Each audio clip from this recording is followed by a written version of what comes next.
Shalom saudara, hari ini saya menggantikan Ko Freddy, jadi WL juga bawa firman juga hari ini saudara. Tapi sebelum kita masuk dalam firman Tuhan, mari kita bersatu dalam doa sekali lagi. Tuhan, terima kasih Tuhan. Biar tidak ada hentinya hati kami limpah dengan ucapan syukur. Limpah dengan cinta untuk Engkau. Sebab Engkau Tuhan yang menciptakan kami. Sebab Engkau Tuhan yang mencintai kami terlebih dahulu. Sebab Engkau Tuhan yang memberikan kepada kami lebih dari yang kami layak terima. Tuhan, biar firman pagi hari ini itu bergema dan merema di hati setiap kami. Tolong kami Tuhan untuk membenahi hati kami dan hidup kami sekali lagi. Supaya kami ini siap menjadi landasan roh-Mu. Supaya hati kami siap dipenuhi oleh roh-Mu Tuhan. Dan kami tidak mau biarkan Engkau tinggal di dalam hati kami bersama semua sampah, bersama semua trauma, bersama semua luka hati kami. Tetapi biar hati kami bersih untuk Engkau tinggal dan menetap di dalamnya. Terima kasih Tuhan. Di dalam nama Tuhan Yesus kami berdoa dan mengucap syukur. Amin. Sekali lagi shalom saudara. Saudara, hari ini saya mau bawakan tema tentang pohon, tanah, dan ukiran jiwa.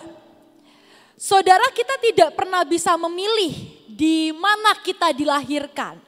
Kita tidak pernah bisa memilih mau papa dan mamahnya siapa. Apa yang pernah mereka lakukan, kita tidak pernah bisa memilih nenek moyangnya siapa. Mungkin kalau saudara di tempat ini bisa memilih, mau pilihnya waktu di surga gitu ya, sebelum kita dilahirkan ke dunia, kalau bisa pilih, pasti kita semua pilih, saya mau keturunan Yesus langsung.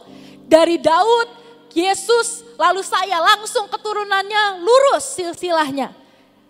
Tapi nyatanya kita tidak bisa pilih saudara. Tetapi apa yang kita bisa pilih dan tentukan, bukan masa lalu kita, tetapi masa depan kita.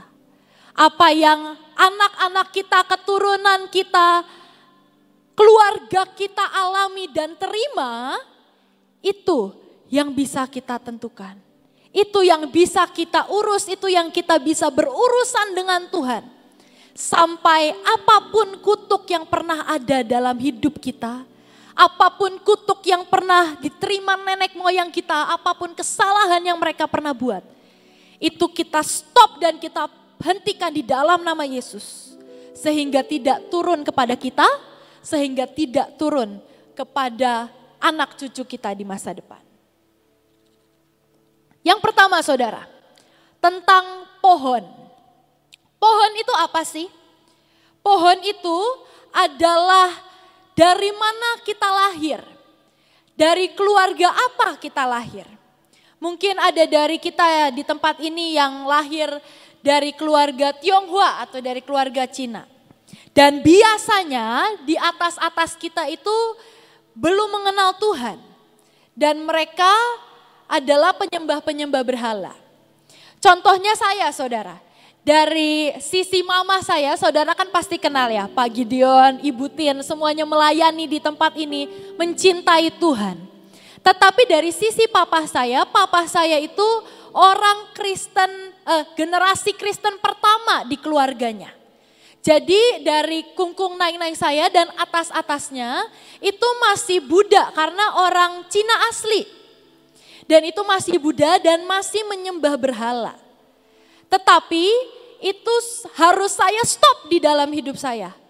Itu harus saya stop supaya roh penyembahan berhala itu tidak ada di saya dan tidak ada di keturunan saya ke depannya. Dan saudara, kita mau belajar sama-sama hari ini. Pohon di mana kita ada itu sekali lagi kita tidak bisa pilih. Tetapi yang kita bisa lakukan adalah membersihkan pohon di mana kita berada. Pohon itu adalah latar belakang keluarga. DNA kita, kecenderungan keluarga, sifat yang diturunkan dari keluarga, dari leluhur, dari semuanya. Saudara, saya mau ajak kita lakukan sesuatu pagi hari ini. Boleh saya undang saudara untuk keluarkan, kalau saudara punya kertas, boleh dikeluarkan kertas dan bolpen. Kalau saudara punya handphone, boleh dikeluarkan dan buka note handphone saudara. Dan sambil saya menyampaikan firman Tuhan, bolehkah saya undang dengan hormat saudara untuk coba tulis apa yang jadi pohon dalam hidup saudara yang harus engkau tebang. Apa menjadi pohon yang saudara tahu itu berakar sangat dalam di dalam hidup saudara, DNA, apa latar belakang, apa kutuk keturunan, apa yang ada di dalam hidup saudara, yang ada dalam diri saudara. Boleh saya undang untuk ketik di handphone saudara atau tulis di kertas atau buku catatan saudara, apa yang menjadi pohon yang harus kita sama-sama tebang di hidup saudara, di hidup saya pagi hari ini. Contohnya, leluhur kita atau keluarga kita pernah main kuasa gelap. Kalau saudara tahu, di tempat ini saya ada teman pelayanan namanya Jen. Jen ini ayahnya itu dulu main kuasa gelap dan suka main ilmu. Jadi keris, barang-barang yang penuh dengan kuasa gelap itu dimasukkan dalam tubuh ayahnya. Dan sampai akhir ayahnya kena stroke 2 kali dan sekarang sudah kadang tidak bisa diajak bicara dan sudah sakit-sakitan. Tetapi karena puji Tuhan, mamahnya Jen ini cinta Tuhan dan betul-betul mengikuti Tuhan dan percaya bahwa anak-anaknya harus lebih baik. Sehingga dari kecil ibu dari Jen ini selalu tumpang tangan kepada semua anak-anak. Dipatahkan semua kuasa gelap, dipatahkan semua main ilmu, dipatahkan yang bukan dari Tuhan. Mereka hanya terima yang ilahi, semua dari roh-roh itu dihabisi. Tapi terima kemampuan untuk masuk ke dalam alam roh tapi yang dilindungi oleh surga. Singkat cerita seperti itu, ditumpangi tangan, dipatah-patahin setiap hari.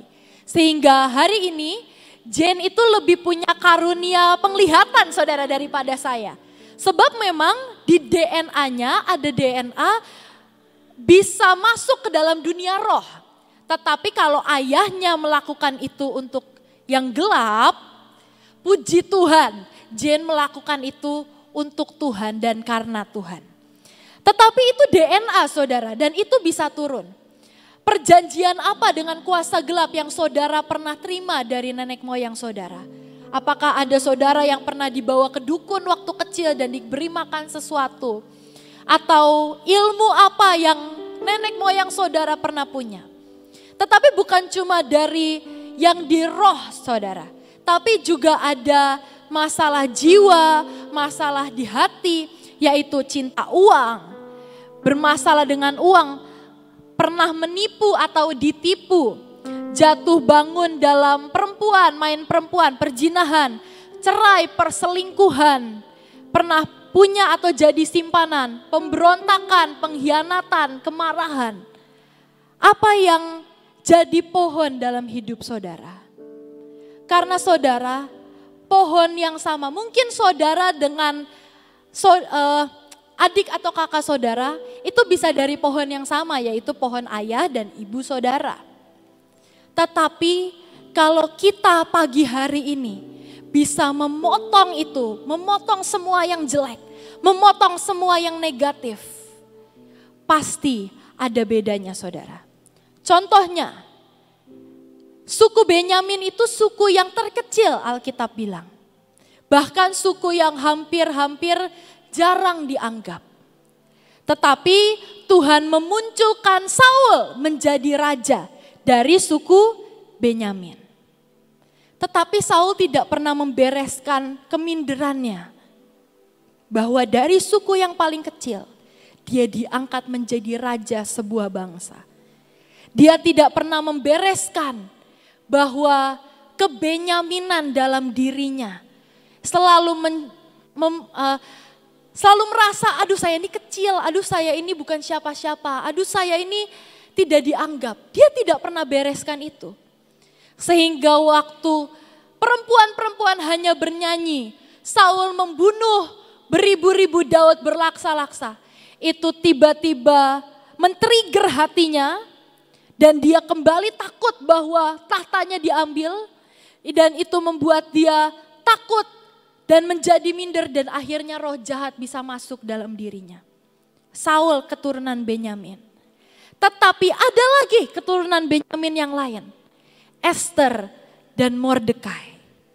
Bagaimana mungkin keturunan yang sama dari pohon yang sama. Tetapi mungkin ya Mordekai ini dari kecil mengajari Esther bahwa kita ini adalah bangsa pilihan Tuhan loh. Mau kita dari suku Benyamin, mau kita dari keturunan Saul, mau kita dari keturunan Kis. Kita ini adalah orang-orang pilihan Tuhan Esther. Mordekai mengajari Esther seperti itu sehingga waktu Esther naik menjadi ratu, tidak ada setitik pun keminderan Esther dibanding perempuan-perempuan yang lain. Dan akhirnya Esther menyelamatkan sebuah bangsa dari kebinasaan. Dari pohon yang sama, hasilnya bisa berbeda. Karena satu membereskan dan satu tidak membereskan. Karena satu berpegang kepada Tuhan dan satu memilih berpegang kepada dirinya sendiri. Maka hari ini saudara, mari coba tulis apa yang ada di pohon keluargamu. Apa DNA, apa kutuk yang ada di pohon keluargamu. Saudara bisa sambil tulis sekarang. Sambil saya bahas satu lagi. Pohon Kain dan Set. Kejadian 4 ayat 11 sampai 12. Maka sekarang terkutuklah engkau, terbuang jauh dari tanah yang menganga mulutnya untuk menerima darah adikmu itu dari tanganmu. Apabila engkau mengusahakan tanah itu, maka tanah itu tidak akan memberi hasil sepenuhnya lagi kepadamu. Engkau menjadi seorang pelarian dan pengembara di bumi. Lalu Kain pergi dari hadapan Tuhan dan ia menetap di tanah Nod di sebelah timur Eden.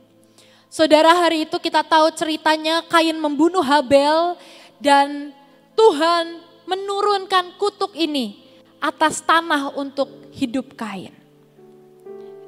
Tetapi saudara, tidak hanya Kain, setelah Habel meninggal, Tuhan menggantikan Habel dengan seorang yang bernama Set. Ada di Kejadian 4 ayat 25 dan 26. Adam bersetubuh dengan istrinya, lalu Hawa melahirkan seorang anak laki-laki namanya Set.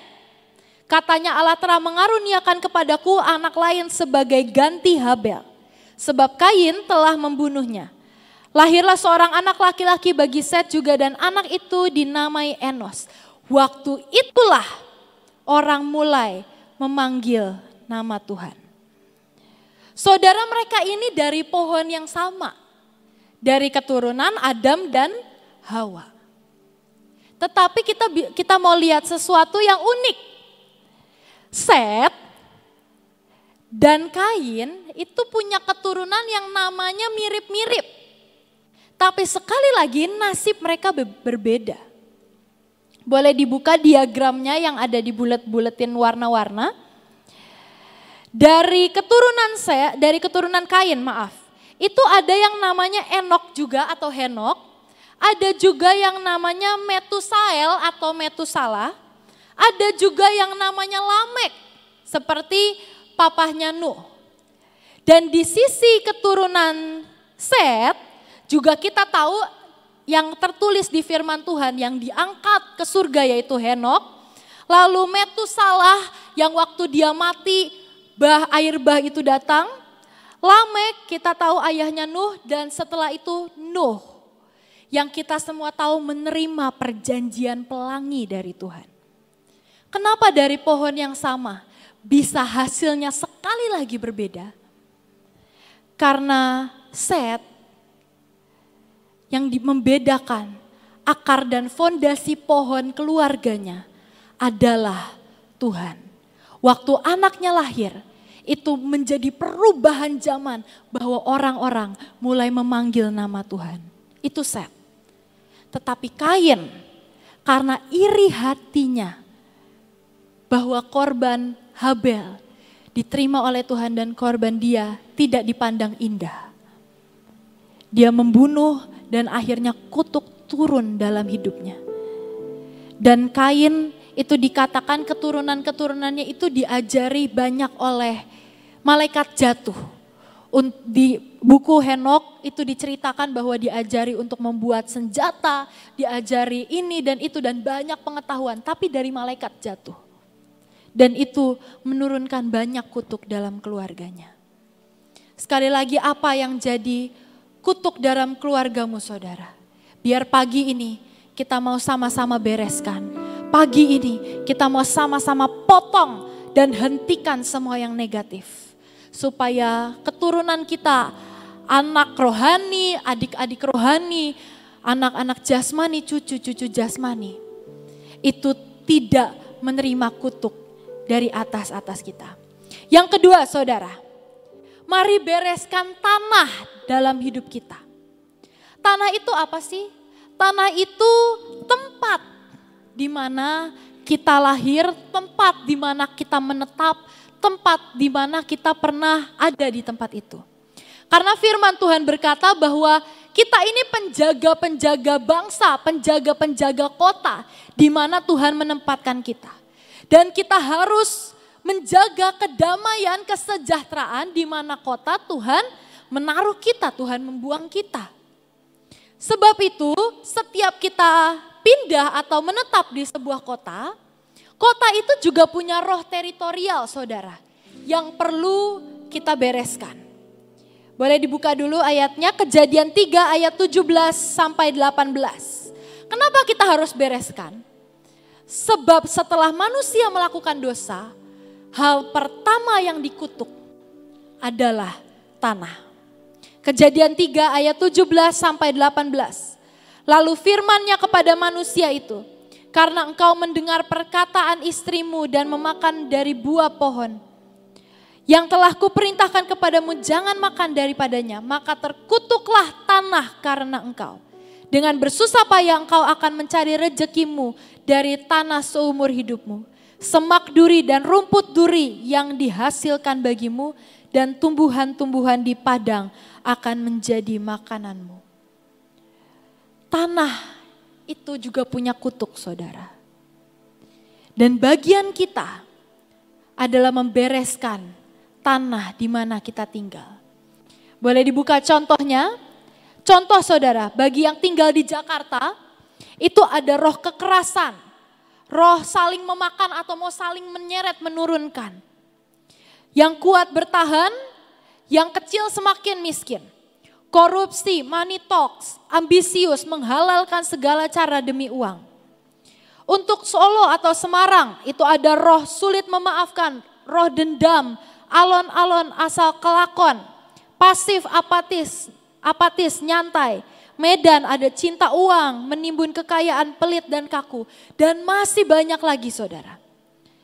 Sekarang apa roh yang saudara tahu ada di kota Sion ini? Boleh sekali lagi kau buka handphonemu dan kau tulis apa roh yang engkau tahu ada di kota Sion ini. Dan hari ini setelah firman kita mau sama-sama batalkan dan potong itu dari hidup kita sekali lagi. Kalau saudara mungkin ada yang pindah dari Sion. Seperti opa saya Pak Gideon itu bukan lahir di Cirebon. Tapi lahirnya di Purwokerto. Roh apa yang dari Purwokerto itu juga harus dipatahkan semua yang negatif. Oma saya Ibu Tin itu lahirnya di Bandung. Roh apa yang ada di Bandung itu juga harus dipatahkan. Saya lahir di tempat ini, saudara. Saya lahir di kota Cirebon, di kota Sion. Jadi apa yang ada, roh apa yang ada di kota ini, saya harus potong. Kenapa? Bilangan 32 ayat 1, ayat 5 dan ayat 33. Sambil saudara mungkin ketik, sambil saudara mungkin merenungkan, saya akan beri contoh tentang tanah di seberang sungai Yordan ini. Oh ya, saudara, kalau saudara mau tahu kira-kira apa sih roh yang ada di kota ini, saudara tinggal lihat orang-orangnya. Orang-orangnya tuh cenderung apa sih? Apakah cenderung malas? Atau punya kecenderungan untuk gagal dalam bisnis? atau punya kecenderungan untuk jatuh dalam dosa, perzinahan, jatuh dalam dosa penipuan, atau kayak gampang sekali untuk jatuh dalam dosa apapun gitu. Itu bisa saudara lihat dan saudara renungkan dari orang-orang, dari masyarakatnya. Dan itu bisa mulai saudara tulis. Bilangan 32 ayat 1, ayat 5 dan 33. Adapun Bani Ruben dan Bani Gad ternaknya banyak. Bahkan sangat banyak sekali ketika mereka melihat tanah Yezer dan tanah Gilead, tampaklah tempat itu tempat yang baik untuk peternakan. Lagi kata mereka, jika kami mendapat kasih-Mu, biarlah negeri ini diberikan kepada hamba-hamba-Mu sebagai milik. Janganlah kami harus pindah ke seberang sungai Yordan, yaitu tanah perjanjian, tanah Kanaan.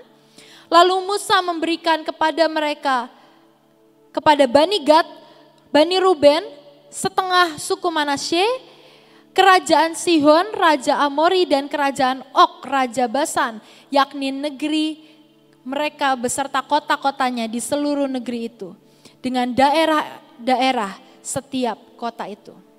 Saudara, kita tahu ceritanya bahwa Bani Ruben, Bani Gad, dan setengah dari suku Manasye itu memilih tinggal di seberang sungai Yordan. Padahal tinggal nyebrang sungai Yordan, saudara. Tinggal nyebrang sungai setelah sudah 40 tahun jalan di padang gurun, tinggal nyebrang sungai, masuk ke tanah perjanjian, tetapi mereka memilih untuk berhenti sebelum sungai Yordan. Sebab mereka berpikir dan mereka melihat bahwa itu adalah tempat yang baik. Bukan tempat yang Tuhan janjikan, bukan tempat di mana Tuhan mau mereka berada. Tetapi mereka melihat tempat itu sudah cukup baiklah, sudah cukup baik. Tetapi ternyata keputusan itu mendatangkan kutuk sekali lagi kepada mereka, saudara. Apa yang salah dari tinggal di tanah ini? Bilangan 22 ayat 1. Kemudian berangkatlah orang Israel dan berkemah di dataran Moab, di daerah seberang sungai Yordan dekat Yeriko. Bilangan 25 ayat 1 sampai 3. Sementara Israel tinggal di Sitim, mulailah bangsa itu berzina dengan perempuan-perempuan Moab. Perempuan-perempuan ini mengajak bangsa itu ke korban sembelihan bagi Allah mereka. Lalu bangsa itu turut makan dari korban itu dan menyembah Allah orang-orang itu. Ketika Israel berpasangan dengan Baal Peor, bangkitlah murka Tuhan terhadap Israel. Saudara, kalau saudara ingat cerita tentang Balak, Raja Moab, yang menyuruh Bileam untuk mengutuki bangsa Israel. Itu kejadiannya adalah waktu bangsa Israel sedang berkemah di sebelah Moab. Dan tertulis bahwa Moab itu ada di daerah seberang sungai Yordan dekat Yeriko. Dan ini adalah hal yang sangat melukai hati Tuhan. Kenapa? Karena waktu Bileam tidak berhasil untuk mengutuki bangsa Israel, apa yang dibuat? Dipasangkanlah bangsa Israel dengan perempuan-perempuan Moab. Sehingga mereka berzina dan akhirnya bangsa Israel menyembah Allah-Allah bangsa Moab. Dan bangsa Israel berpasangan dengan Baal Peor. Dan ini yang Tuhan bahas sampai di kitab Petrus, di kitab Wahyu. Tuhan masih bahas ini perlakuan Bileam, ajaran Bileam yang sesat. Dan itu masih dibahas terus. Ini adalah zona kekalahan. Tanah yang mungkin kita lihat, cukup baiklah Tuhan. Udahlah, udah baik untuk peternakan. Seringkali tanah itulah justru yang mau menyedot kita masuk dalam kebinasaan. Tanah yang kelihatan cukup baik di mata manusia itu tidak baik sama sekali, saudara. Seperti Lot. Waktu Lot disuruh pilih sama Abraham, kamu mau ke kanan atau ke kiri? Saya sebaliknya. Lot melihat tanah yang seperti taman Tuhan. Taman Tuhan tuh bagus gak sih, saudara? Bagus, pasti indah. Dan Lot lihat itu seperti taman Tuhan, bukan taman Tuhan. Dan Lot pilih pergi ke sana, akhirnya ternyata adalah Sodom dan Gomora yang akhirnya dibinasakan. Tanah yang terlihat cukup baik itu tidak cukup, saudara. Tanah dimanapun kita berada, kita harus bereskan. Kita harus bereskan. Sebab akhir dari cerita ini, saudara, Bani Gad, Bani Ruben, dan setengah suku Manasye, mereka adalah suku-suku pertama yang diangkut oleh raja-raja musuh kepada pembuangan. Tanah yang cukup baik menurut mereka, bukan membawa berkat, bukan membawa kebaikan, justru membawa mereka ke dalam pembuangan dan perbudakan sekali lagi. Padahal maksud Tuhan mengeluarkan bangsa Israel dari Mesir itu apa sih? Untuk mereka keluar dari perbudakan dan terima janji Tuhan. Tetapi akhirnya suku Ruben, suku Gad, dan setengah suku Manasye tidak memperoleh janji itu. Sekali lagi saudara bisa tulis apa yang di tanah yang harus kita bereskan pagi ini untuk hidup saudara dan saya. Dan setelah ini kita akan sama-sama membaca deklarasi untuk membereskan semuanya. Tetapi ada yang terakhir saudara. Yang terakhir adalah yang harus kita bereskan adalah ukiran jiwa.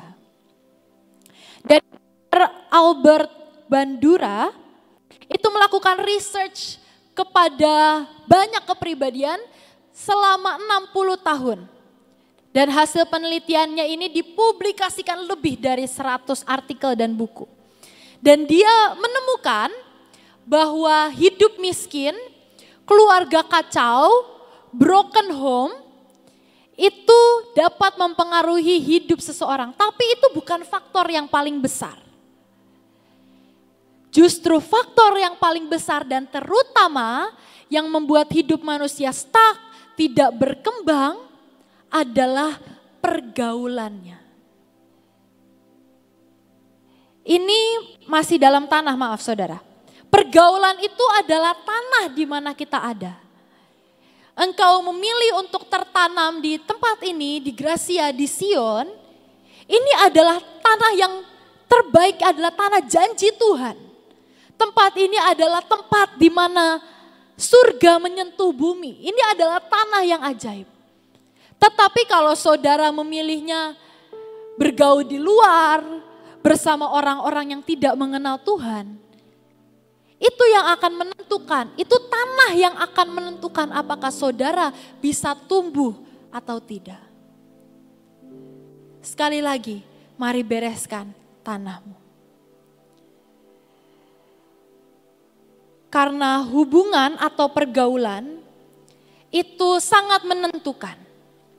Hubungan melindungi orang dari ketidakpuasan hidup, menunda penurunan mental dan fisik, predikator umur panjang yang lebih baik daripada kelas sosial, kasta, IQ, atau kesehatan di tubuh atau DNA kita. Dan peneliti ini menemukan bahwa orang yang puas dengan hubungan mereka di umur 50 adalah orang yang paling sehat di umur 60. Makanya kalau saudara lihat, kenapa oma-oma, opa-opa di tempat ini tuh bugar-bugar dan sehat-sehat. Karena ada hubungan dengan Tuhan. Yang itu memuaskan setiap hati saudara dan saya di tempat ini. Maka sampai umur 80 ke atas pun masih sehat, bugar, penuh dengan kekuatan yang ajaib. Sebab peneliti ini juga menemukan bahwa loneliness kills. Kesendirian atau kesepian itu membunuh lebih dari rokok ataupun alkohol. Kesepian itu membunuh lebih dari rokok ataupun alkohol. Jangan biarkan engkau tertanam di tanah yang gersang, saudara. Jangan biarkan engkau tertanam di tanah yang terlihat cukup baik. Tetapi izinkan Tuhan menanam engkau sekali lagi di tanah yang terbaik, di tempat ini. Tanah yang dekat dengan perairan. Dan kalau saudara dan saya sadar, iya ya Tuhan, tanah saya ini masih gersang, tanah saya ini masih kering, tanah saya ini masih hanya cukup baik dari penglihatan saya. Mari berurusan dengan Tuhan dan minta Tuhan berikan aku tanah yang sesuai dengan janji-Mu.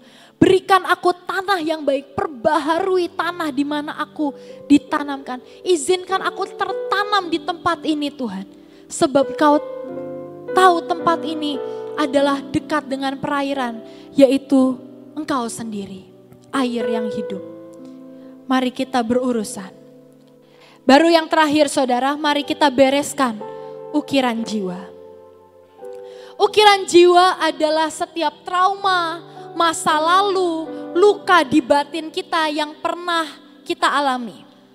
Ukiran jiwa tuh ini saudara, kalau saudara pernah luka atau robek mungkin kulitnya. Waktu dia sembuh, apakah dia bisa mulus seperti kulit bayi atau pasti kira-kira ada bekasnya, walaupun sedikit banyak. Pasti ada bekasnya.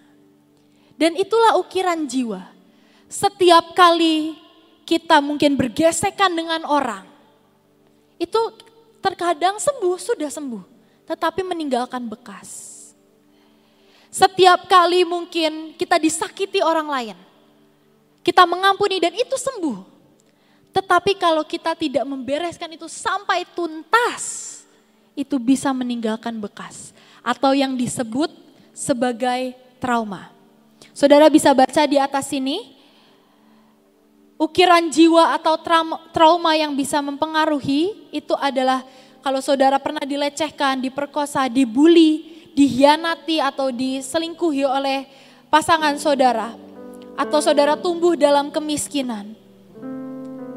Itu yang bisa menjadi ukiran jiwa yang belum sembuh 100%. Padahal janji Tuhan adalah Tuhan mau memberi hati yang baru untuk setiap kita. Artinya mulus, smooth. Tidak ada luka sedikit pun, bahkan tidak ada bekas luka. Saudara, contohnya yang pertama dari Yefta. Izinkan saya ceritakan saja. Yefta ini diusir oleh keluarganya. Hakim-hakim dari Hakim-hakim 11 ayat 2. Yefta ini diusir oleh keluarganya sebab dia adalah anak dari perempuan yang tidak baik intinya. Dia diusir oleh keluarganya, tetapi setelah waktu berlalu, tahun demi tahun berlalu, suatu hari bangsa Israel perlu maju dalam peperangan. Dan mereka mencari Yefta. Dan mereka membutuhkan Yefta. Sehingga mereka memanggil Yefta dan berkata di Hakim-hakim 11 ayat 7. Mereka memanggil Yefta dan Yefta berkata, bukankah kamu sendiri yang membenci aku dan mengusir aku dari keluargaku? Mengapa kamu datang sekarang kepadaku pada waktu kamu terdesak?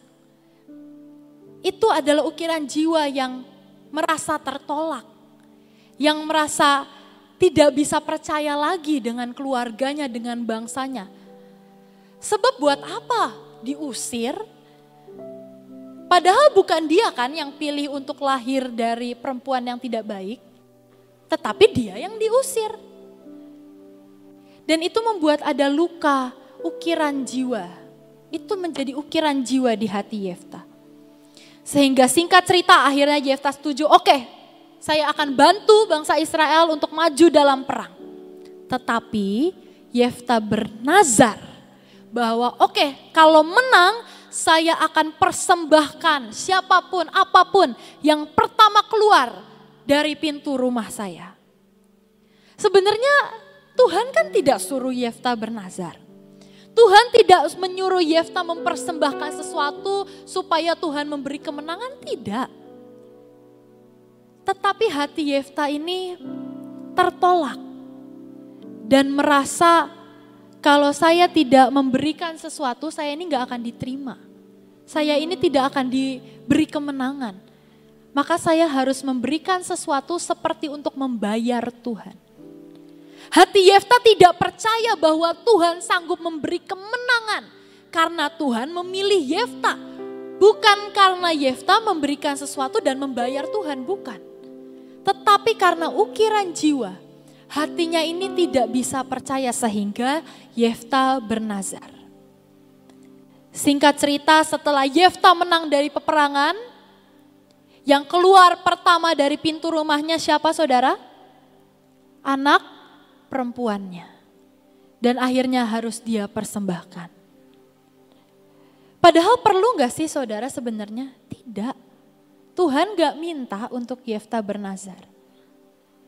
Tetapi ukiran jiwa itu seringkali membuat kita melakukan hal-hal yang unnecessary bahasa Inggrisnya. Atau bahasa Indonesianya itu tidak perlu. Tuhan tidak minta kok. Tetapi seringkali ukiran jiwa membuat kita melakukan hal-hal yang dalam tanda kutip sebenarnya sia-sia. Yang kedua contohnya dan yang terakhir saudara, Daud.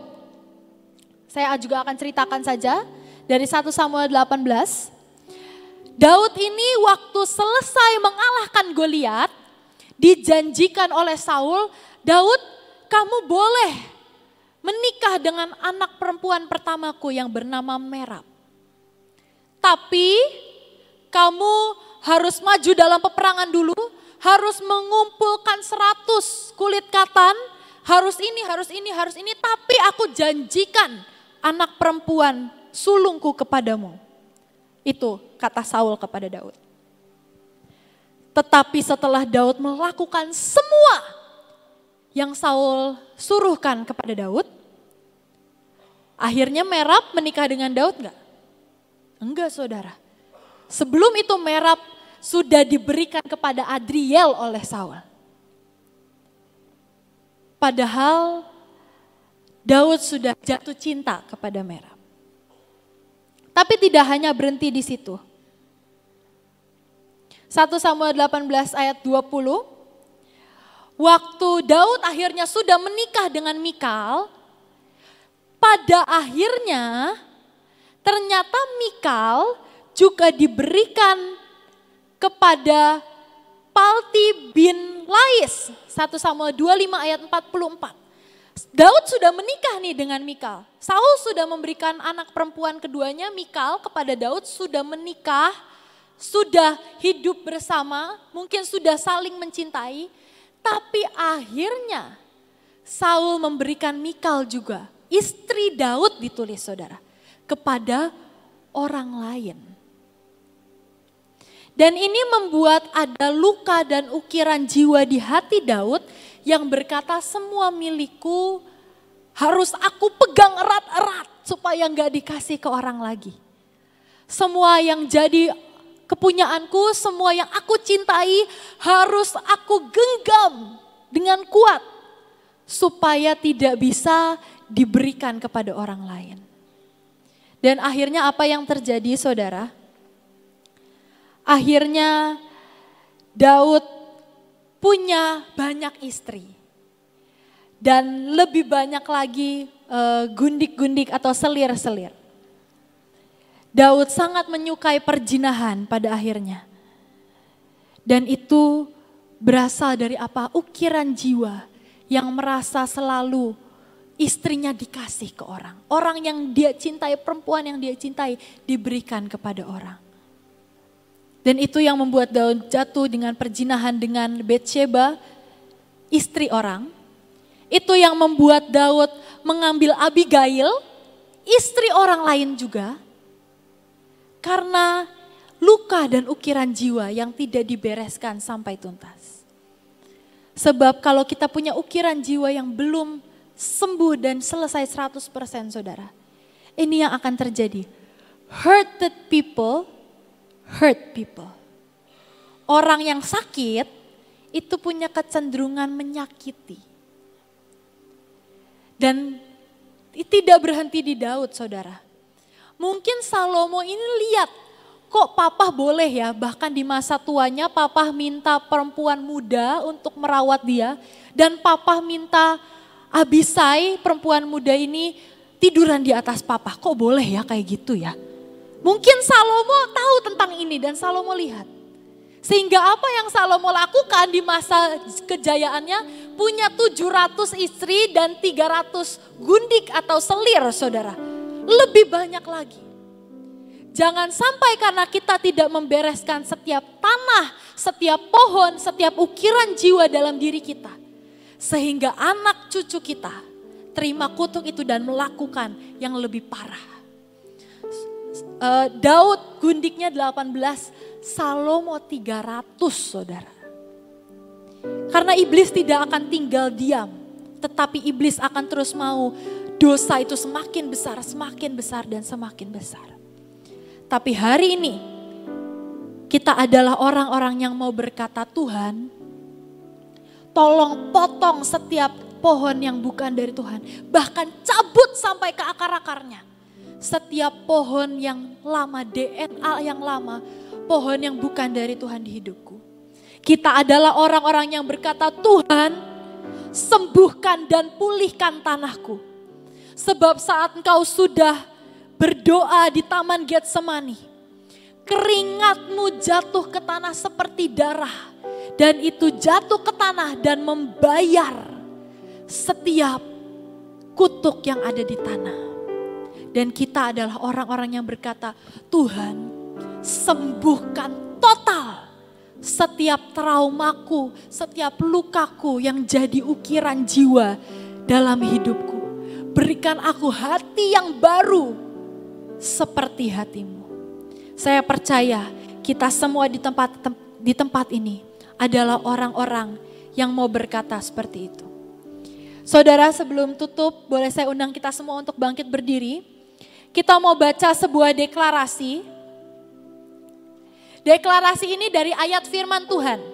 Jadi setelah kita baca, kita akan sebutkan semua yang negatif. Yang dari pohon keturunan saudara dan saya. Lalu setelah kita baca ayat yang tertulis tentang tanah, kita akan sebutkan semua yang menjadi tanah yang ada di hidup kita yang negatif. Semua roh-roh yang ada di tanah di mana kita tinggal, di mana kita lahir.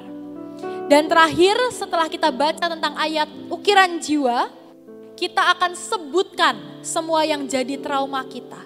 Kalau saudara mungkin pernah dilukai, saudara pernah disakiti, mari katakan sudah selesai dan saya lepaskan pengampunan. Dan kita percaya kita pulang dari tempat ini menjadi orang-orang yang sembuh dan diubahkan. Amin saudara. Mari kita baca sama-sama. 3, 2, 1. Dalam nama Elohim, Yeshua HaMashiach dan Ruach HaKodes.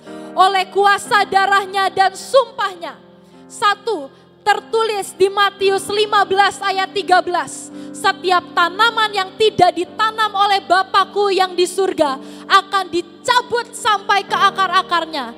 Maka saya cabut dari hidup saya, keluarga dan keturunan jasmani rohani saya, semua kutuk dari pohon keluarga, dari nenek moyang kami. Mari sebutkan saudara, semua kutuk mati muda, kutuk sakit penyakit, tensi tinggi, mium, kista, anemia, penyembahan berhala, sakit-sakit sendi, perzinahan, perselingkuhan, disesatkan iblis, semuanya dicabut dari hidup kami dengan akar-akarnya dicabut di dalam nama Tuhan Yesus. Yang kedua, tertulis di Yesaya 28 ayat 18, perjanjianmu dengan maut itu akan ditiadakan dan persetujuanmu dengan dunia orang mati itu tidak akan tetap berlaku.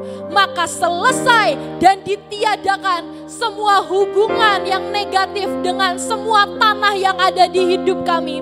Semua tanah siasat iblis, semua keguguran, kelambanan, roh yang terlalu membuat nyaman dan aman, roh pemberontakan, roh perampokan, penyesatan, kemalasan, tidak tahu diri, tidak punya tujuan hidup, premanisme, haus darah, pemotong destiny, dan semua yatim piatu, perzinahan, ambisius, penyesatan, ketakutan, keinginan daging, keinginan mata, keangkuhan hidup, selesai dari tanah hidup kami Tuhan. Kami ditanamkan di tanah yang penuh dengan roh-Mu sendiri, di tanah yang dekat dengan air kehidupanmu sendiri. Yang ketiga, Tertulis di 2 Korintus 5 ayat 17. Jadi siapa yang ada di dalam Kristus, ia adalah ciptaan yang baru. Yang lama sudah berlalu, sesungguhnya yang baru sudah datang. Maka saya sembuh dari setiap ukiran jiwa negatif dan trauma, semua kebekuan, tidak bisa mencintai, tidak bisa membuka hati, melihat yang keras, melihat semua yang bukan dari Tuhan, ukiran jiwa yang susah menganggap teman saudara untuk dekat, semua ukiran jiwa yang membuat hati keras, di dalam nama Tuhan Yesus sudah selesai. Saya penuh dengan cinta, saya penuh dengan belas kasihan di dalam nama Tuhan Yesus. Yang terakhir, DNA saya adalah DNA Yahweh, sebab Tuhanlah Bapa saya yang terbaik, penuh cinta kasih, pendidik yang adil. Oleh sebab itu, jaminannya membawa saya pasti sampai puncak destiny. Kami dimeteraikan dengan 7 roh Allah. Amin, amin, amin, amin, amin, amin, amin. Terima kasih Tuhan, biar Engkau yang meteraikan. Di dalam nama Yesus kami sudah sembuh. Amin. Saudara beri kemuliaan buat Tuhan dan katakan, aku sudah sembuh. Ya, amin. Yuk kita berdoa. Terima kasih Tuhan untuk apa yang Kau kerjakan pagi ini Tuhan. Ada pemberesan dalam hidup kami. Kami boleh menyadari siapa diri kami Tuhan. Dan Kau hari ini mengadakan pemulihan. Sehingga yang lama sudah berlalu, yang baru sudah kami terima.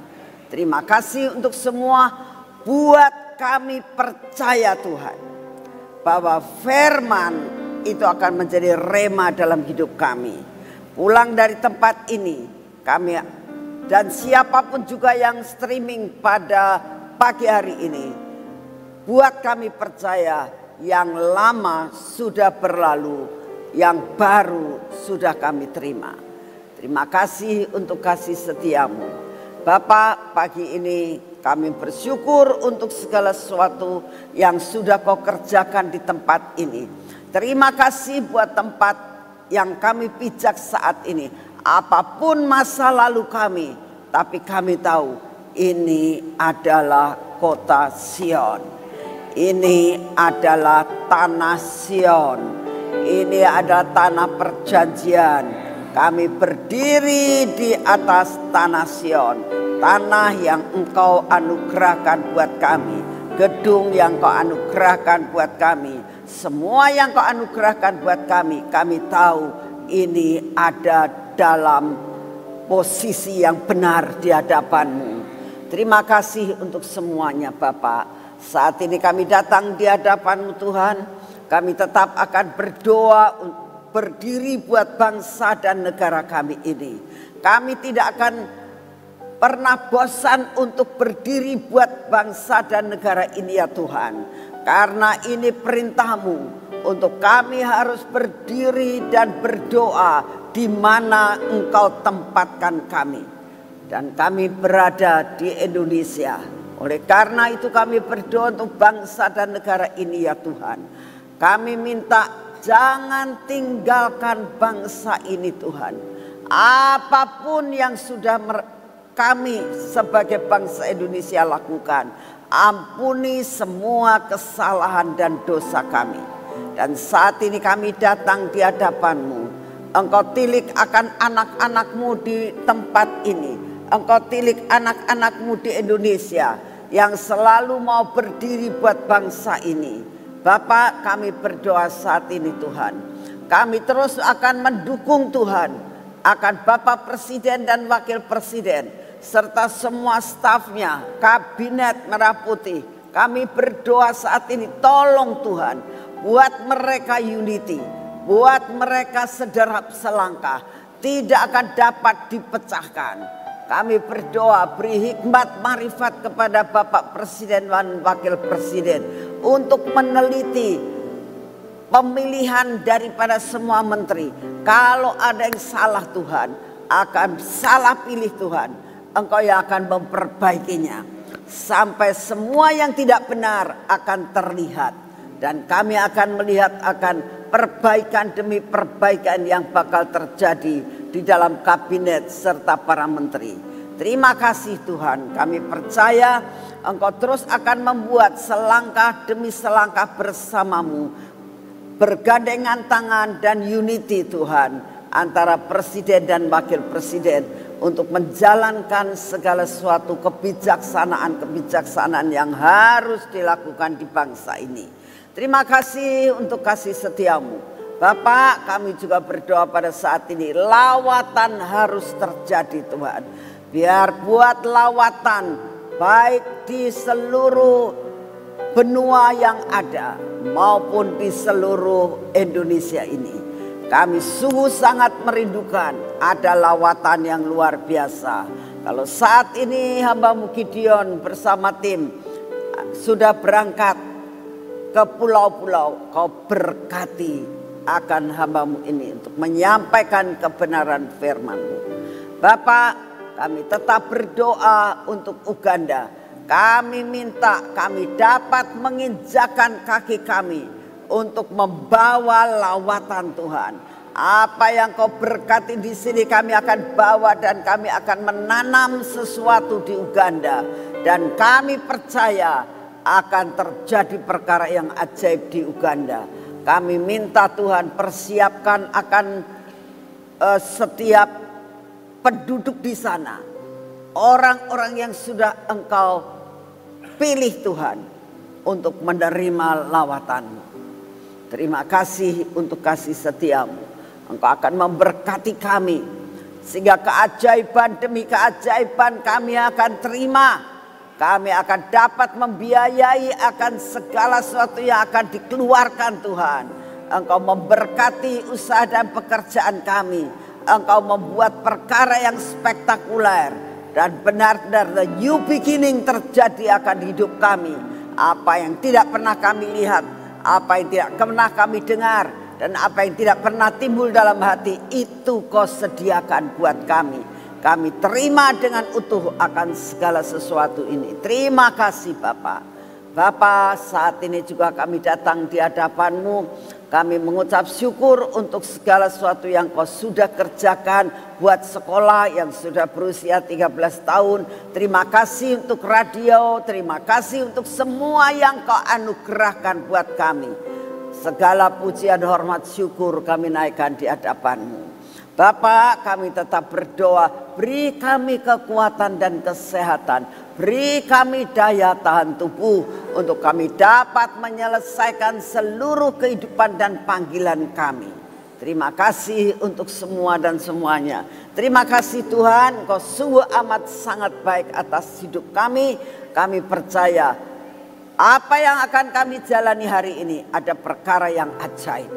Bapak, saat ini Engkau hadir di tengah-tengah kami pada pagi hari ini. Engkau terus ada di tempat ini Tuhan. Lawatan-Mu akan terjadi sebentar sore. Kami berdoa untuk Pastor Berry yang akan menyampaikan kebenaran firman-Mu.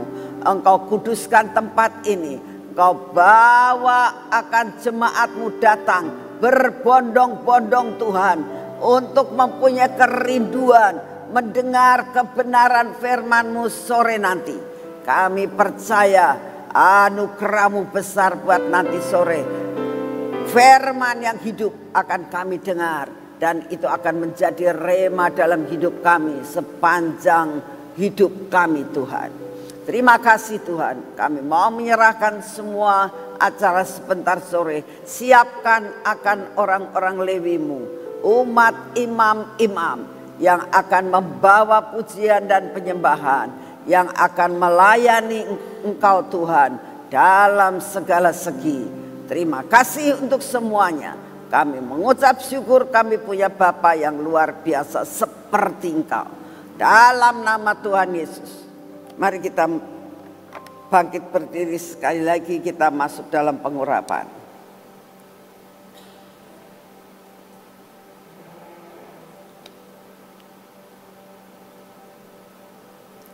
dalam nama Tuhan Yesus. Kami tahu Tuhan, surga menyentuh bumi. Engkau memberikan minyak ini dan bekerja dalam tubuh kami, sehingga kami berjalan dalam supranatural. Dalam nama Tuhan Yesus, biarlah seluruh kehidupan kami berjalan dalam supranatural. Kau tidak akan meninggalkan kami dalam panca indera kami ya Tuhan. Baik mata dan telinga kami serta bibir mulut kami. Engkau yang akan memegang akan hati kami ini Tuhan, untuk tetap ada di dalam bungkusan yang daripadamu. Semua yang tidak baik terus kau hancurkan. Terima kasih untuk hari ini ada pemberesan yang luar biasa. Buat tiap hari kami beresan dengan Engkau Tuhan. Ini tangan kami dan ini kaki kami. Biar pada pagi hari ini sampai nanti sore Tuhan, kami berjalan dalam jalan-Mu. Kami mengerjakan semua pekerjaan yang Kau berikan buat kami, yang Kau percayakan buat kami. Sehingga apa yang kami kerjakan menjadi berhasil.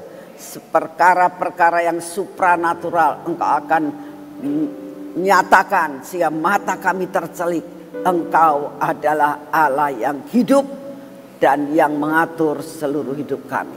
Terima kasih untuk semuanya. Di dalam nama Tuhan Yesus kami bersyukur dan mengucapkan segala pujian, hormat, syukur hanya bagi-Mu.